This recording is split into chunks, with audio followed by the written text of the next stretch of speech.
패역한 성읍, 더러운 곳, 포악한 성읍이 화 있을진저 수치를 모르는 백성아.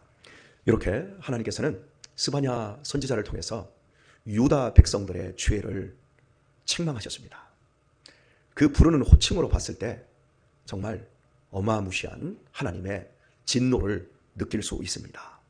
그러나 스바냐서의 마지막을 보게 되어지면 시온에 따라, 이스라엘아 예루살렘 따라 너무나 상반되게 하나님의 호칭이 바뀐 것을 볼 수가 있습니다.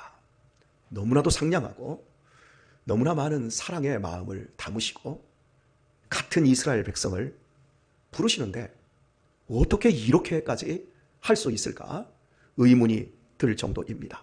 대체 무엇이 하나님의 진노를 사그러뜨렸고 하나님의 폭발하는 당신의 그 분노를 도리어 어마어마한 사랑으로 바꾸었을까요?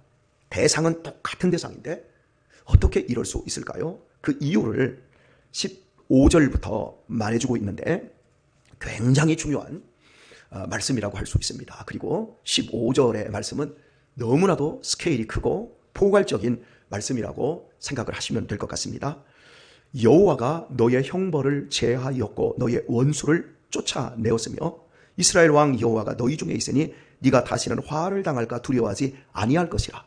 바로 이것이 이스라엘에 대한 호칭이 너무나 상냥하게 바뀌게 된 이유라고 할 수가 있습니다.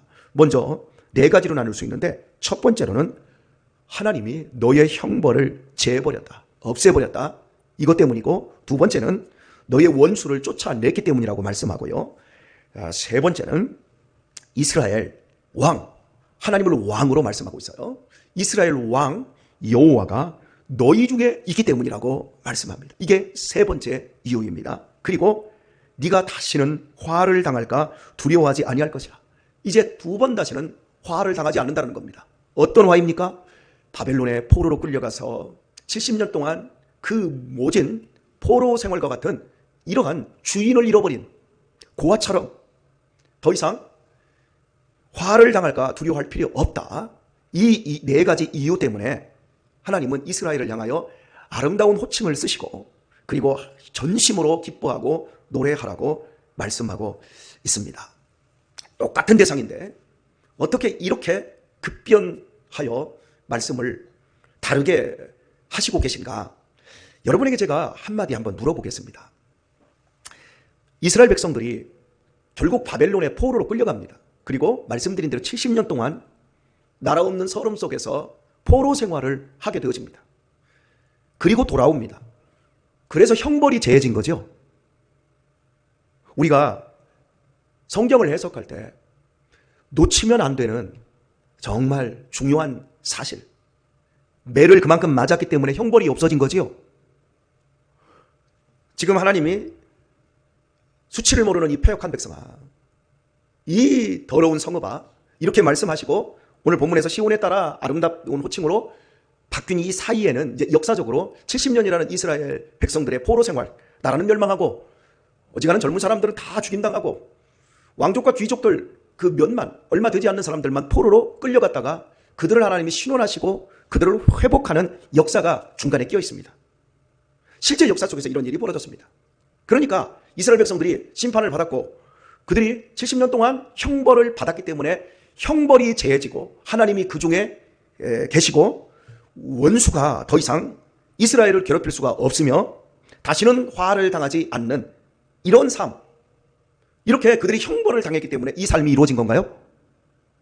중요한 사실을 여러분이 놓치면 안 됩니다. 우리가 자녀들을 키우면서 단 한마디도 악다구니를 안 한 사람 손 한번 들어보세요.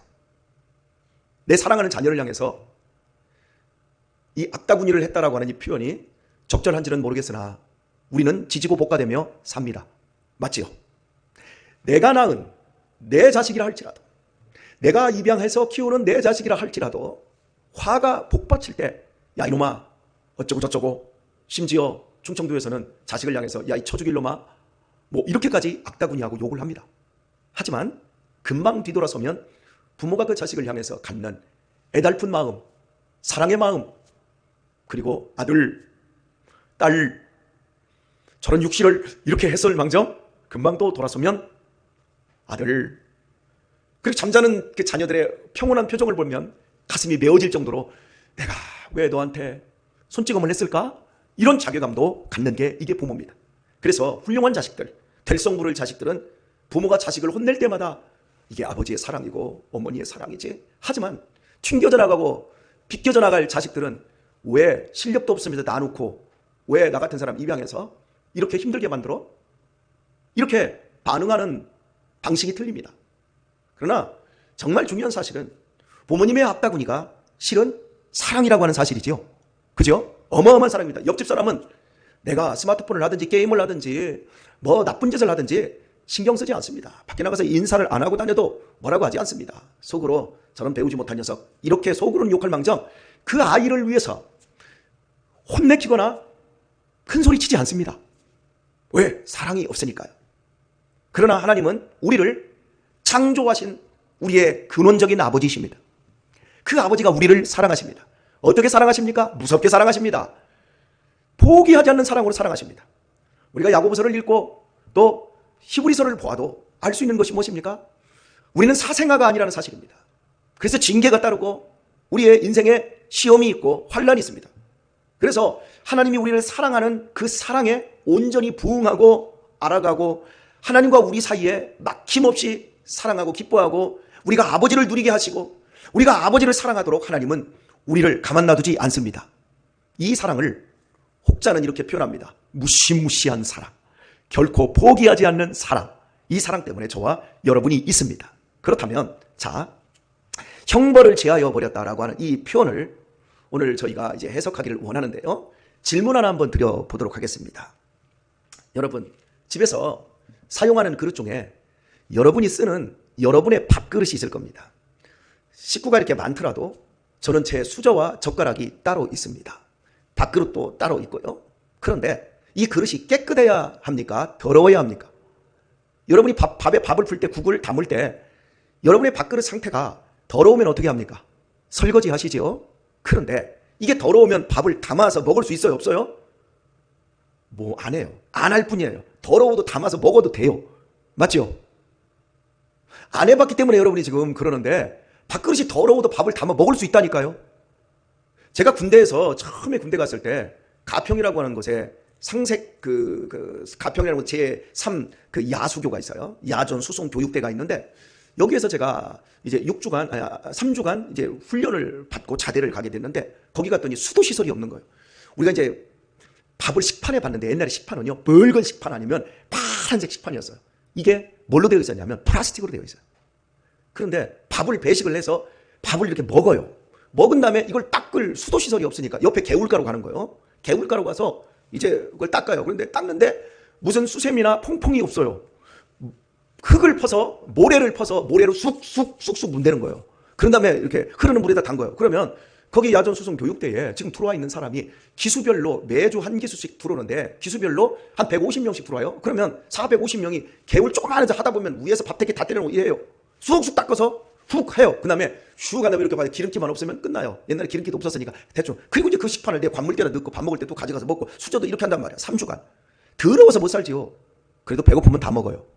그리고 전혀 이상 없이 군인으로서의 그 삶을 살아냈어요. 우리가 지금 너무 깔끔 떨어서 그렇지 밥 퍼먹고 내 밥그릇에 먹고 거기서 썩고 부패해서 하기 전까지는 실은 먹을 수 있어요. 내가 지금 이거 설명하는 건 중요한 게 아니고 실은 우리가 내 밥그릇이 더럽다. 그래서 수저가 더럽다. 설거지를 하는 절차를 갖습니다. 그리고 우리는 깔끔하게 삽니다. 하지만 이렇게 한번 표현해 볼게요. 내 밥그릇을 똥물에 밥그릇이 떨어졌어요. 수저 젓가락까지 다. 그러면 질문합니다. 박정수 권사님, 내 밥그릇에 저 수저 세트까지 똥물에 빠졌어요? 그거 건져가지고 몇 번 씻으면 다시 쓰실래요? 몇 번? 대답해 보세요. 100번 쓰시면 100번 씻고 나면 그거 쓰실 수 있어요? 대답을 안 하셔야죠. 김경성 권사님은 1000번 쓰시면 1000번 다 닦아내고 하면 냄새도 안 날 거예요. 그러면 쓰실 거예요? 에? 아니 밥그릇이 많이 있어. 다른 밥그릇이 많이 있어. 그거 굳이 쓸 거예요? 안 쓸 거예요? 1000번을 닦아도 10,000번을 닦아도 절대 안 쓸 겁니다. 제 아내는 내가 100만 번을 닦아줘도 절대 안 쓸 겁니다. 왜? 옆에 다른 밥그릇 있어. 버려버릴 거예요. 이해되셨어요? 네. 우리가 이 세상에서 하나님을 떠나서 수없이 많은 죄를 짓고 살아갑니다. 그런데 우리가 하나님 앞에 이렇게 기도합니다. 하나님, 나 좀 써주세요. 하나님은 야, 더러워서 못 쓰겠다 그럴 겁니다. 하나님, 저 맨날 회개했거든요. 난 날마다 주님 새벽 예배 나와서요, 제가요 50년을 새벽 기도하면서 내 자신을 씻어냈어요. 그러냐? 그럼 내가 너 쓸게? 하나님 그러실 것 같아요? 여러분의 인격적인 실력으로 한번 속으로 생각을 해보세요. 우리 안에는 어떤 의도 없어요. 하나님이 우리를 구원하시고 하나님 우리를 사랑해 주실 어떤 근거가 내 안에서 나올 수가 없어요. 내가 11조를 80년을 드렸으니까 하나님이 나 받아주신다고. 하나님 돈 필요하지 않아요. 착각하지 마세요. 내가 여기에서 교회에서 봉사한 세월이 20년을 꽉꽉 채웠으니까 하나님이 나 구원해 주시고 천국에 들어가는 열쇠를 주신다고요? 아니에요. 우리는 내가 쓰던 밥그릇도 수저도 똥물에 빠지면 100만 번을 씻어도 절대 안 써요. 그런데 도대체 하나님이 나 같은 것을 어떻게 받아들이시고 나 같은 것을 어떻게 쓰시냐? 이 본문에서 형벌을 제하여 버렸다. 이스라엘 백성들이 70년 동안 바벨론 포로로 끌려가 속된 표현으로 어마어마한 고생을 했고 그들이 죄값을 치렀기 때문에 그거 받아준다고요? 이미 똥물에 빠진 인생들인데요. 그 형벌을 누가 제해요? 따라서 합시다. 하나님이 제해버리셨다. 하나님이 제해버리시는 거예요. 모든 사람이 죄를 범하였음에 하나님의 영광에 이르지 못하더니, 로마서 3장 23절 말씀입니다. 모든 사람입니다. 자, 우리는 무엇으로 구원을 받아요? 대답을 하세요. 이 정도는 우리 송탄 장로교회 성도들이 대답할 수 있는 실력이 있어야 돼요. 우리는 누구의 의로 구원을 받아요? 십자가의 의, 예수 그리스도. 그러니까 모든 사람이 죄를 범하였으며 하나님의 영광에 이르지 못하더니 그리스도 예수 안에 있는 속량으로 말미암아 값없이 의롭다함을 얻은 자 되었느니라. 얻었어요. 얻었어. 값없이. 누구 때문에? 그리스도 예수의 속량. 속량이 뭐예요? 지금은 이런 속량이라는 표현을 잘 안 씁니다. 그런데 속량이라고 하는 건 예전에 죄값을 대신, 노예를 대신 돈을 주고 내가 사오는 걸 속량했다. 이렇게 하는 거예요. 우리가 어떤 사람이었어요? 모든 사람입니다. 우리는 예수 그리스도의 보혈로 구원을 받았고 예수 그리스도의 보혈의 값으로 하나님의 자녀로 입양을 당했습니다. 얻은 자 되어진 겁니다. 우리가 이 땅에서 회개했기 때문에 우리가 이 땅에서 내가 지은 죄만큼 단련했고 연단받았고 매를 맞았기 때문에 하나님이 이제는 되었다 해서 우리를 받아준 존재가 아니라 예수 그리스도의 십자가의 피로 우리를 당신의 자녀로 받아준 겁니다. 그래서 쓰시는 겁니다. 우리에게는 의가 없어요. 한 사람의 범죄함으로 이 땅에 죄가 들어왔고 한 사람이 순종함으로 이 땅에 의가 들어왔고 한 사람의 죽음으로 말미암아 한 사람이 범죄함으로 말미암아 죽음이 들어왔고 한 사람이 순종함으로 말미암아 이 땅에 생명이 들어왔습니다. 한 사람 아담으로 일이 이루어졌습니다. 대표성입니다. 내가 죄인이 된 것은 내가 죄를 범하고 있기 때문에 죄인이 된 것이 아니라 죄의 씨로 태어났기 때문에 죄를 범하고 있는 겁니다. 누구 때문에? 죄송합니다. 아담, 고분 때문에. 최초의 사람 아담 때문에 모든 인류가 죄를 범하였고 대표성입니다. 그래서 우리는 죽음에 이르게 되었습니다. 그러나 예수 그리스도 한 분 때문에 그분이 십자가에서 죽으심으로 말미암아 하나님의 아들로 하나님의 대제사장이 되어 하나님의 대제물이 되셔서 단번에 십자가에서 당신이 드려주심으로 말미암아 하나님이 그걸 받아주시고 우리 같은 사람 100만 번을 회개하고 씻어도 어떤 공로와 수고를 해도 되지 않을 우리 같은 사람을 하나님은 그냥 무차별적으로 우리를 당신의 자녀로 받아주신 거예요. 이 은혜를 기억하기를 바랍니다. 그렇다면 여러분, 이제 여러분에게 질문할게요. 이건 신학적인 질문입니다. 우리는 예수님으로 말미암아 구원을 얻었습니다. 그렇다면 구약에 있는 예수님이 이 땅에 오시기 전 십자가에서 예수님이 죽으시기 전에 이 땅에 왔던 구약의 모든 사람들, 오늘 본문에 나오는 스바냐 시대의 이 폐역한 것들아, 이 더러운 것아, 이 수치를 모르는 백성들아, 이렇게 호되게 이야기했던 이 사람들 아직 예수님이 오시려면 여기서부터 700년은 지나야 됩니다. 그렇다면 이 사람들은 무엇으로 형벌이 제하여지고 무엇으로 하나님 앞에 받아들여졌습니까? 김경성 목사님, 70년 바벨론 포로 기간에 그들이 어마어마하게 맞았기 때문에 그걸로 형벌이 제하여졌습니까? 우리 김경수 선생님 대답 안 하셨어요? 예. 많은 사람들이 내가 벌을 받았기 때문에 형벌이 없어졌다고 생각해요. 벌을 받은 거하고 형벌이 제하여지는 거하고 전혀 다른 얘기예요. 하나님이 호세아 선지자를 통해서는 이스라엘 백성들을 향해서 이렇게 말합니다. 너희가 깨끗한 처녀로 나의 신부가 되어야 되는데 너희가 매춘부가 되었다. 그래서 바알에게 발을 벌리고 하체를 드러내고 너희가 그렇게 되었다. 여러분, 제가 이야기 하나를 여러분에게 해드릴게요. 한 마을에 사랑하는 선남 선녀가 있었어요. 그런데 이 여자가 우린 너무 돈이 없어. 그러니까 내가 이 남자하고 결혼해서 살려니 돈도 없고 그래서 내가 나가서 돈을 좀 벌고 오겠다고 옛날에 한 60년대 서울로 갔어요. 그리고 서울로 가서 돈을 벌려고 하다 보니까 제일 돈 벌기 쉬운 방법이 뭐예요? 술집에서 일하는 거예요. 그래서 이 철딱선이 없는 여자가 술집에 가서 일을 하는 거예요. 왜? 내가 저 남자하고 결혼해서 시골에 있는 남자하고 결혼해서 행복하게 살려면 돈이 있어야 되니까. 그래서 술집에 갔는데 술만 따라주려고 했어.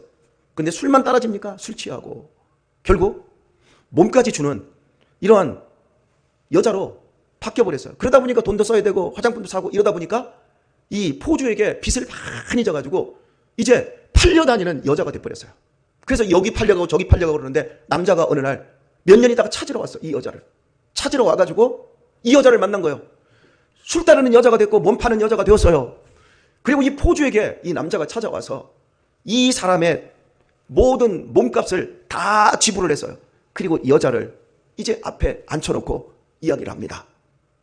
내가 당신의 모든 몸값을 내가 다 제하였다. 그리고 한마디를 합니다. 내가 너를 받아들이니 우리 같이 가자. 이 여자가 선택할 수 있는 길은요, 몇 가지가 있어요. 나는 이대로 살래요. 나는 자유해요. 두 번째, 이렇게 할 수도 있어요. 고맙습니다. 내 몸값을 제하해 주셨으니 감사합니다. 그런데 나는 당신의 자녀가 될, 당신의 아내가 될 자격이 없습니다. 나는 더러워졌습니다. 그리고 그 남자의 호의를 마다할 수 있어요. 그리고 자기 혼자 살려갈 수 있어요. 사람이 예수님을 믿을 때 야, 예수님 믿으셔야 돼요. 구원 받으셔야 돼요. 라고 얘기하면 어떻게 내가 술도 못 끊고 담배도 못 끊고 세상 노름도 못 끊었는데 어떻게 양심이 있지 내가 예수님을 믿어. 나 교회 가려면 이것도 끊고 저것도 끊고 그때 갈게. 굉장히 양심적인 사람들이에요. 그죠? 이 사람들 훌륭한 거예요 이게? 훌륭한 거 아니에요. 세 번째 경우가 있습니다. 고맙습니다. 나 같은 것을 똥물에 빠져서 죄송한 표현 쓸게요. 똥물에 튀겨 죽어도 마다치 않은 나를 위해서 어떻게 그렇게 나를 속량하시고 나를 어떻게 당신의 아내로 다시 받아들여 주십니까?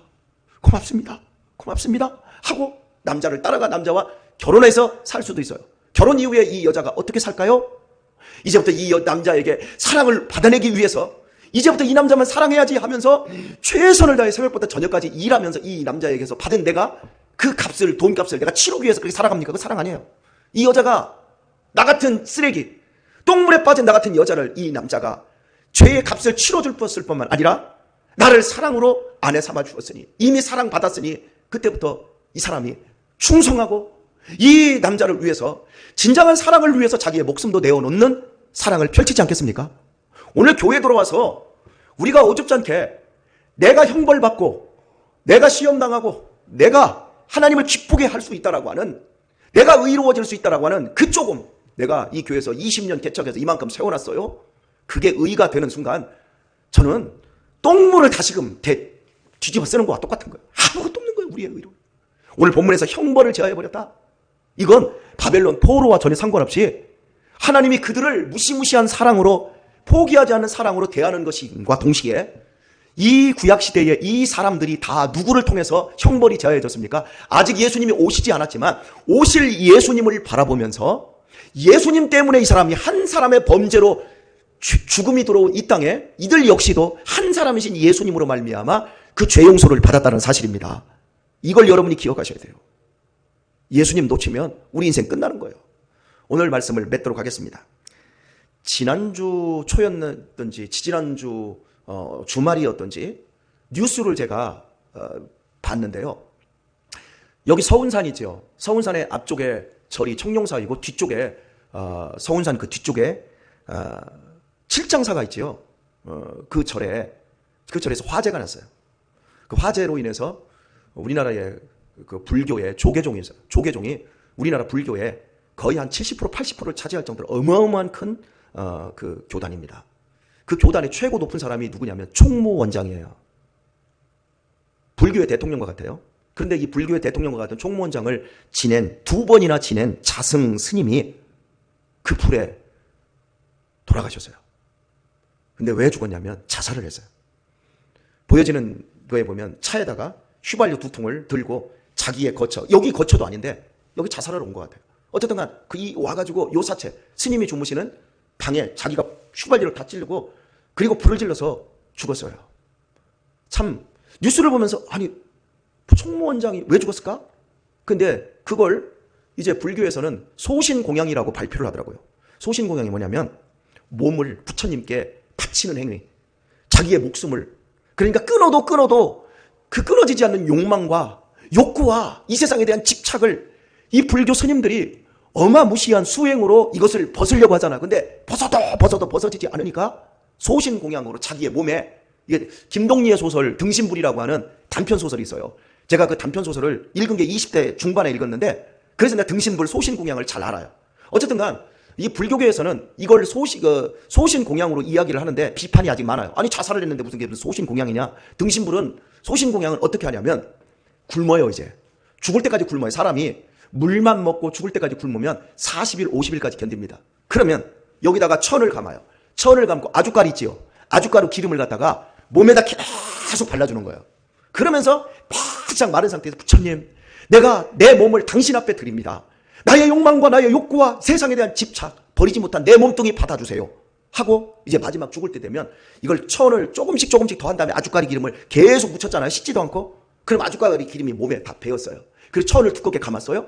그 다음에 마지막에 그 마지막 숨이 깔딱깔딱해서 완전히 몸이 이제 더 이상 움직여지지 못한 뭐 기운이 없을 때 이 사람이 앉은 채로 이제 계속해서 수도를 하거든요. 그러면 이제 장작을 펴요. 그리고 그 위에 앉혀요. 아직 살아있어요. 그리고 아주가루 기름을 부어요. 그리고 나서 장작에 불을 붙여요. 그리고서는 부처님 앞에 몸을 드리는 거예요. 이게 소신공양이에요. 근데 이 자승스님이 자살을 했는데 이걸 소신공양이라고 해서 사람들이 많은 비판을 합니다. 근데 나는 이분 비판하고 싶어서 하는 게 아니야. 난 이분 불쌍해요. 나 그거 얘기를 들으면서 막 마음속에서 정말 울분이 나오더라고요. 여러분, 그런다고 해서 죄가 없어져요? 그런다고 해서 형벌이 제해져요? 그까짓 그 몸뚱이 누가 받아요?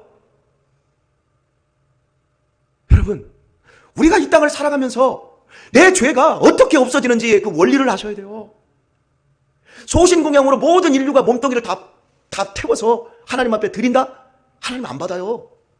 그런데 모든 사람의 죄보다 더 크신 하나님의 외아들이 이 땅에 오셔서 우리를 대신하여 십자가에서 죽으셔서요. 모든 사람이에요. 첫사람 아담의 죄, 마지막 끝사람 끝담의 죄까지 다 포함한 오늘 본문에 바벨론의 포로 시절을 겪어낸 모든 사람. 여러분 천국 갈 것 같아요? 여러분 천국 갈 것 같아요? 여러분의 의가 이만큼도 천국에 도움이 안 됩니다. 오직 십자가의 대속의 의, 한 사람 아담이신 예수님의 의와 그분의 공로로 우리가 하나님의 자녀로 받아들여졌습니다. 이게 칭이에요. 좀 제발 신앙생활 하면서 착각하지 마세요. 에베소서 2장에서 하나님이 우리에게 이렇게 말해요. 예수는 우리를 위하여 화목제물이 되셨고 하나님과 우리 사이에, 사람과 사람 사이에 막힌 담을 얼어버리셨다 그래요. 우리 가운데 하나님과 우리 사이에 아무것도 막힌 게 없어요. 우리는 하나님에게 받아들여졌어요. 똥물에 들어갔던 우리를 하나님은 당신의 아들 십자가의 대속의 피로서 우리를 받아들여줬을 뿐만 아니라 우리는 죽었다 깨어나도 똥물에 들어간 내 밥그릇 절대 사용하지 않지만 하나님은 우리를 지금도 사용하시고 우리를 사랑하고 계십니다. 아들이라 칭하고 계십니다. 이 십자가의 대속의 은혜와 이 구속의 사건을 잃어버린 채 우리 등신불처럼 아주가리 기름으로, 세상의 기름으로 조금씩 광내고 누가 더 잘났니, 누가 더 의롭니, 이 싸움 하지 마세요. 우리 마지막 죽음의 끝자락까지 예수 그리스도의 대속의 은혜를 놓치지 마시고 이 대속의 은혜 아래서 우리의 남은 생에 더 겸손하시고 더 아름다워지시고 하나님의 우리를 구원하여 주신 그 사랑만 기쁨과 전심으로 높이고 증거하는 우리 모든 성도님들 다 되실 수 있기를 예수님의 이름으로 축원합니다.